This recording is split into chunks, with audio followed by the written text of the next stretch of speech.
পিসি যাই ইচ্ছে তাই করছো চুরি, রাজ্যটা তোর বাপের নাকি? দুর্নীতিবাজ ভ্রষ্টাচারী ভণ্ডামিতে এক নম্বরী, দুর্নীতিবাজ ভ্রষ্টাচারী ভণ্ডামিতে এক নম্বরী। গাইস, আপনাদেরকে বলছি, মনীন্দ্র বর্মন এই দাদুর গানটা আপনারা অনেকে শুনেছেন, এখন কেউ শুনেননি। ব্যাপারটা হলো, এই গান গাওয়াতে মনীন্দ্র বর্মন দাদু তো বিপদে পড়ছে। এবার সমস্যাটা হলো, গত পরশু দিন থেকে অর্থাৎ 12 তারিখ 13 তারিখ থেকে আমার বাড়িতে পুলিশি উৎপীড়ন শুরু হয়। আমার কমেন্ট বক্সে এসে দেখো আমাকে শাসিয়ে যাচ্ছে, যদি বাড়িতে ঠিক করে থাকবি তাহলে তোর বড় বিপদ হবে। দেখো গাইস, এটা হলো পার্ট 2 ভিডিও। আজকে মনীন্দ্র দাদুর মুখ থেকে শুনবো কিছু কথা, তারপরে যে মমতা দিদির যে চেঁচামুটা আছে তাদেরকে একটু হালকা করে জবাব দেবো। আর বেশি কথা না বাড়ি, আজকে খেলা হবেই। এবার সমস্যাটা হলো, গত পরশু দিন থেকে অর্থাৎ 12 তারিখ 13 তারিখ থেকে আমার বাড়িতে পুলিশি উৎপীড়ন শুরু হয়। পুলিশ আসছে আমাদের বাড়িতে, এসে আমাকে খুঁজছে। ওই মুহূর্তে আমি বাড়িতে ছিলাম না। তো পুলিশের বক্তব্য হচ্ছে, মনীন্দ্র কোথায়? কি বললো শুনলেন তো? মনীন্দ্র দাদু নাকি বাড়িতে ছিল না, পুলিশ এসে শাসিয়ে যাচ্ছে। মনীন্দ্র কই, মনীন্দ্র বর্মন কই, তাকে গান ডিলেট করতে হবে, এগুলো কোনো একটা কথা হলো? তার পাশে যদি আমরা থাকি, সবাই সাপোর্ট করি, তার পাশে থাকি, থানাকে মমতা কিছু করতে পারবে না, এটা আমি বলছি। যখন আমার বাড়ির লোকজন জিজ্ঞাসা করলো যে মনীন্দ্রকে কেন লাগবে বলুন, তখন ওনারা বলে যে মনীন্দ্র বর্মন গান আপলোড দিয়েছে, সেই গানটাকে ডিলিট করতে হবে এবং মনীন্দ্র বর্মনকে আমাদের সামনে নিয়ে আসুন, ওনাকে থানায় যেতে হবে। শুনলেন তো, যে বাড়িতে এসে নেতারা নাকি শাসিয়ে যাচ্ছে, ভয় দেখাচ্ছে, গান ডিলেট করতে বলতেছে। আরে সাধারণ একটা গান বানিয়েছে, একটু সবাই মজার ছলে নেবে গানটা, কি জানি, মানে কথা তো কথা বাস্তব বলেছে, আর সবার ফেটে বেশি হাটে চলে যাচ্ছে।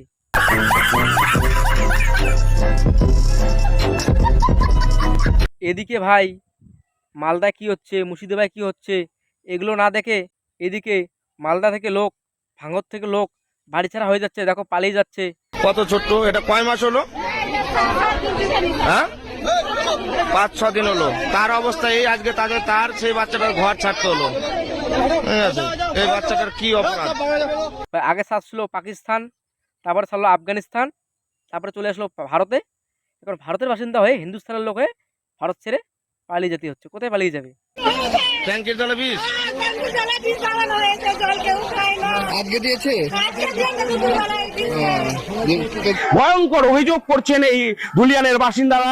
কেবলমাত্র যে তাদের বাড়িঘর লুটপাট করা হয়েছে, আগুন দেওয়া হয়েছে, মারধর করা হয়েছে তা নয়, পানীয় জলের যে ব্যবস্থা অর্থাৎ টিউবওয়েল, তাতে বিষ মিশিয়ে দেওয়া হয়েছে, মেরে ফেলার উদ্দেশ্যে বিষ মিশিয়ে দেওয়া হয়েছে বলে গুরুতর অভিযোগ করছেন এবং সেই কারণেই প্রাণ ভয়ে তারা পালিয়ে এসছেন। বাংলাদেশে কীরকম, শেখ হাসিনা চলে যাওয়ার পর ডক্টর ইউনূস কী করলো, সেই রকম হবে এ আমাদের। আপনাদেরকে বলছি, কমেন্টে লিখে জানান আপনারা কি বলবেন, আপনাদের মতামত। আর ভাই সাবস্ক্রাইব করে দাও। চলো পার্ট 2 ভিডিও, জানি না এই ভিডিওর পর আমার বাড়িতে অলরেডি পুলিশ চলে আসবে নাকি, তা বড় চিন্তা ভাবনা। এর আগের ভিডিওতে তোমরা অনেক ভালোবাসা দেখিয়েছো, অনেক সাপোর্ট দেখিয়েছো, এটাই তোমাদের কাছে থ্যাংক ইউ। আর কিছু বলার নেই, এরপরে কি বলে সেটা শুনি, মনীন্দ্র দাদু কি বলে সেটা শুনি। আমি গান আপলোড করেছি এবং আমি এতটুকু শিওর, আমি কাউকে নির্দিষ্ট করে কাউকে আঘাত বা আমার গানের মধ্যে বিশৃঙ্খলা সৃষ্টি হতে পারে এরকম কিচ্ছু নেই।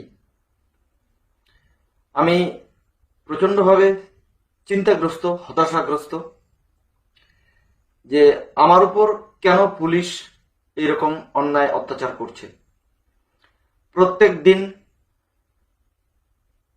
মানে মুহূর্তে মুহূর্তে পুলিশ আসছে আমার বাড়িতে, যেন এমনটা যেন মনে হয় যেন আমি কোনো বড় ক্রিমিনাল, আমি কোনো বড় অন্যায় করে ফেলেছি। দেখো পিসি, আপনাকে বলছি, সাধারণ একটা গান বানিয়েছে, গানের কারণে তাকে যে জেল খাটতে হয়, তাহলে ভাই কিছু বলাই যাবে না।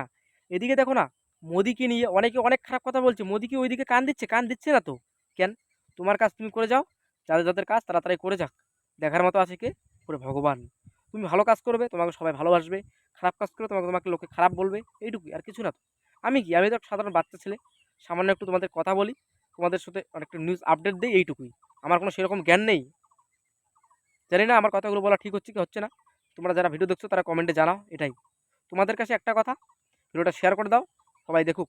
গানটা কি তোমরা ফুল শুনতে চাও? তাহলে ডিসক্রিপশন বক্সে লিঙ্ক দেওয়া আছে, গানটা ফুল শুনে আসতে পারো। এরপরে মনীন্দ্র দাদু আর কি বলে সেটা শোনো। কিছু নেতা, আমি সেই পার্টির নাম ধরেও বলতে চাই না, তারা আমার বাড়িতে এসে শাসিয়ে যাচ্ছে। আমি ফোন করে শুনতে পাই যে সেই নেতারা আমার বাড়িতে এসে শাসাচ্ছে এবং ধমকি দিচ্ছে যদি গান ডিলিট না করে তাহলে ওর বিপদ আছে এবং ওকে পুলিশের হাতে তুলে দেওয়া হবে। আর মনীন্দ্র দাদু সামান্য একটা গান গিয়েছে, তাতেই কি আর বলি, পিসির মাথা পুরো গরম। আর কিছু পার্টির মানুষ এসে বাড়িতে হুমকি দিয়ে যাচ্ছে, ভয় দেখিয়ে যাচ্ছে। তোদের কি হবে? আমার কথা বলছি না, মনীন্দ্র দাদুর কথা বলছি। সব যা সত্য ঘটনা তাই তুলে ধরেছে। এই নিয়ে নাকি বাড়িছাড়া হয়ে যাচ্ছে মনীন্দ্র দাদু। তার মুখ থেকে শুনলে দেখো তাহলে, ছোট্ট একটা ব্যাপারে ধ্যান দিয়েছে। মালদা যা চলতেছে তার উপর কোনো ধ্যান নেই, কোনো চিন্তাই নেই। যা চিন্তা মনীন্দ্রের উপরে, বাড়িতে 3 4 বার 5 বার করে পুলিশ আসতেছে, এইটুকুই। আর মনীন্দ্র বর্মন বাড়িছাড়া হয়ে গেছে। আমার সোশ্যাল মিডিয়ার এবং আমার শুভাকাঙ্ক্ষী এবং আমার মিডিয়ার বন্ধু বান্ধব যারা আছেন প্রত্যেকের কাছে করজোরে আমার আবেদন, এই পুলিশি উৎপীড়ন, এই নির্যাতনের জন্য আপনারা এগিয়ে আসুন, আমাকে হেল্প করুন এবং আমাকে সৎ উপদেশ দিন। কেন আমার প্রতি এত অন্যায় করা হচ্ছে, অবিচার করা হচ্ছে? জানি না গাইস এরপরে আমার কি হবে। ভাঙড়ের মানুষের সাথে, মালদার মানুষের সাথে যেরকম হয়েছে। বলছে কি মোদি পাস করেছে, বিল পাস করেছে, তো হিন্দুকে একটাও টিকতে দিব না, হিন্দুকে ঝুড়ে ফেলে দিব, হিন্দুকে লাহাজানি করব, হিন্দুর মাকে যদি এরকম করে বলছে, হিন্দু ঘর পুরা ভালো ভালো জিনিসকে সোনা দানা নিয়ে নিচ্ছে, পয়সা নিয়ে নিচ্ছে, তারপর আগুন ধরিয়ে দিছে। আপনার বাড়ি? আমার বাড়ি বেলগুনা 16 নম্বর ওয়ার্ড। আরে ভাই, যেখানে 130% মানুষের মধ্যে 70% হিন্দু, আর সেখানেই তারা দেখাচ্ছে বাহাদুরি। আরে পিসি, আপনাকে বলছি, আপনি কিন্তু কাজগুলো ঠিক করছেন না। সবার দিকে সমান দেখুন, আপনাকে সবাই সমান ভালোবাসবে, এটাই আপনাদের কাছে আমার বলার। তোমরা অবশ্যই সাবস্ক্রাইব করে দাও। জানি না এরপরে আমার কি হবে, কমেন্ট বক্সে এসে আমাকে অনেকে শাসিয়ে যাচ্ছে যে তুই ঠিক করে থাক, এরপর তোর বাড়িতে পুলিশ চলে আসবে। তোর কি কথা? ওই সাধারণ একটু ভিডিওটা শুনেছি, দেখেছি, একটু তোমাদের সাথে একটু আলাপ আলোচনা করেছি, এইটুকুই। দেখো, গানটা সামান্য একটু বলেছি গানের বিষয়ে, দিদি এই কাজগুলো ঠিক হচ্ছে না, পিসি এগুলো কাজ ঠিক হচ্ছে না, আপনি এগুলো ঠিক করছেন না, এই নিয়ে আমার কমেন্ট বক্সে এসে আমাকে শাসিয়ে যাচ্ছে। এরপরে তোর হবে খবর। আর কেউ বলতেছে গান গাইতে সে গান গাইতেই পারে না। হ্যালো মিষ্টি বন্ধু এন বান্ধবী, আজকের ভিডিওটা এই পর্যন্ত। ভিডিওটা ভালো লাগলে লাইক করে শেয়ার করে দাও, আর কি সাবস্ক্রাইব। নেক্সট আপডেট অতি শীঘ্রই পেয়ে যাবে। এতক্ষণের জন্য টাটা, বাই বাই, জয় শ্রীরাম।